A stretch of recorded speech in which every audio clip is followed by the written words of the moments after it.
You know those really weird, sometimes bizarre videos that just clog up your feed? Ever stop and wonder where they come from or who's getting rich off of them? Well, we're about to go deep inside a hidden multi-million dollar industry that is actively reshaping what you see online every single day. Take a look at this number, $4.25 million. That's the estimated annual revenue from a single YouTube channel that posts goofy cartoon monkey videos. Yeah, you heard me right. A channel called Bandar Apna Dost is pulling in more money than a lot of actual manufacturing companies just from these nonsensical animations. So you've definitely seen these videos. We all have. But the real question is, how is this even possible? How does a machine this massive actually work? How can something so simple be so incredibly profitable? That's what we're here to figure out.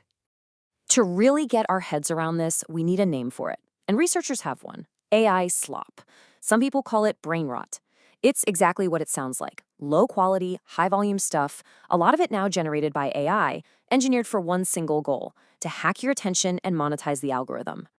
So here's how we're going to break it all down. First, we'll look at the content factories themselves. Then, the psychology behind the slop. We'll uncover the gurus selling the digital dream, explore the algorithm's role in all this, and finally, peek into the autonomous future. First up, let's talk about the factories. You see, these operations aren't just scattered randomly across the country. They're concentrated in very specific geographic hubs, and each of these hubs has a completely different way of doing business. And this really shows you the two extremes. On one side, you have Tulsi, famously known as the YouTube village. It's community-driven, it's even state-sponsored, and they make wholesome scripted dramas. And then you have places like Nagawan Sadat. This is the shadow economy. Opaque, mysterious, and sometimes uncomfortably close to the world of cybercrime. Let's zoom in on Tulsi for a second, because this is wild.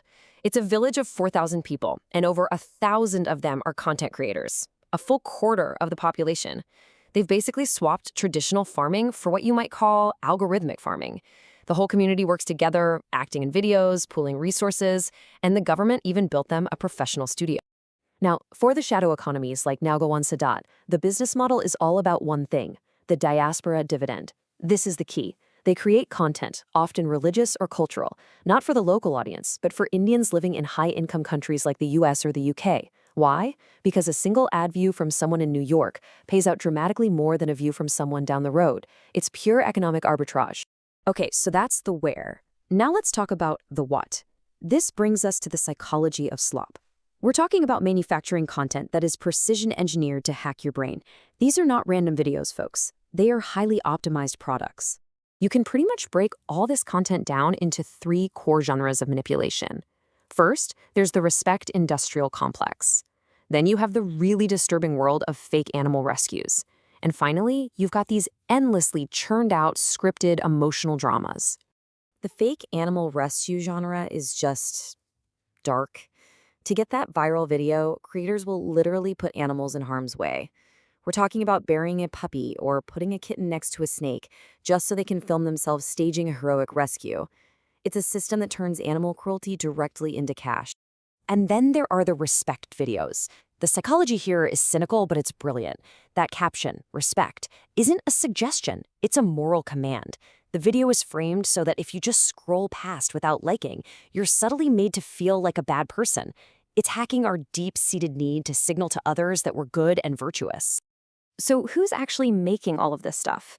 Well, that leads us to our next section: selling the digital dream. You see, this whole industry is fueled by a secondary economy of so-called gurus who are selling the promise of YouTube riches to millions of unemployed young people.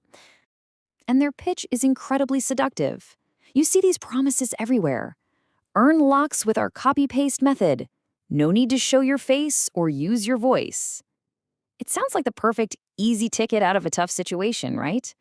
But here's the reality of that copy-paste scam. Step 1, the gurus just tell you to steal viral videos from other platforms.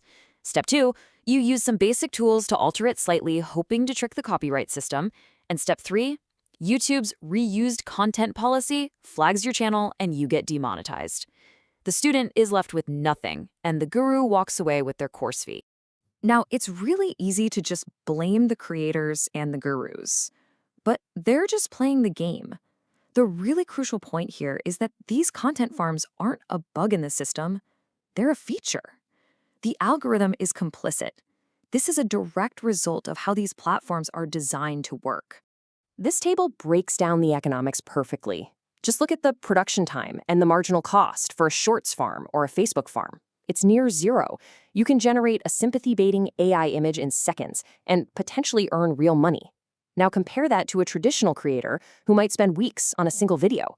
The economics are overwhelmingly tilted in favor of low-quality, high-volume slop.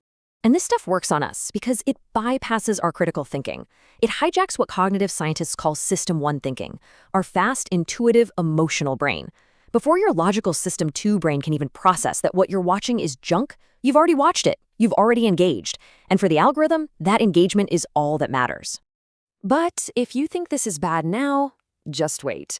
We have to look at the future, because with advancements in AI, this problem is about to get exponentially bigger. We're entering the era of the autonomous farm. The next evolution is something called autonomous channel management. Imagine a single AI agent that does absolutely everything. It researches trends, writes the script, generates the video and the voiceover, uploads it, and might even respond to comments, all with zero human intervention. The implications here are just staggering. Remember that YouTube village with 1,000 creators? Well, they could be replaced by one single person with a server rack running 500 fully autonomous channels. The scale of slop production could become nearly infinite. Which leaves us with a pretty stark question. What happens when one person can run 500 channels using autonomous AI? When the cost of producing infinite, hyper-targeted content drops to zero, what does our digital world even become? Is the internet already dead?